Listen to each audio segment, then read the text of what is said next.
มันแล้วนี่ดิคือบ่เหมาบ่รถอ่ะ เมาเมื่อที่ร้านไป หลายไปทั้งคนน่ะบ่คนพร้อมเด้2 ล้าน บ่ได้เหมาตั้งแต่ลอตเตอรี่เด้ 2 ล้าน วางสะพุ่งแล้วว่าวางสะพุ่ง ว่าจะพุ่งอย่างไรเพิ่นนั่น เหมาบ่รถแน่เว้ยเอาไปผู้หญิงเตี้ยเหมาห่วยเจ้าหัว นี่บ่เมื่อนี่เด้ เบิดคนทั้งคนพร้อมแหมโอ้แต่เลขเพิ่นขายแต่เลขคนบ่ได้มองขาย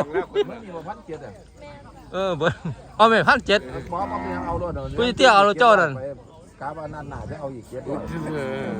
โอ้ยไม่สิพอกันบ่ล่ะ พันสกัน ฮะพอจะได้เบิด โอ้ยได้เมื่อเลยเนาะ โอ้ย1,700จะได้เบิดว่าซั่นว่าสิว่ามันก็บ่ได้แล้ว เจ้าจะเบิ่งคักแล้วผู้หญิงเตี้ย คนงามเบิ่งคนงาม เบิ่งบ่เปิดบ่ยิ้ม เบิ่งคนงาม บ่คนขี้ร้ายคนเบิ่งกันเนาะคนงามเนี่ยคนเบิ่งดีเนาะ เนาะ เออ เอาให้ได้300เอา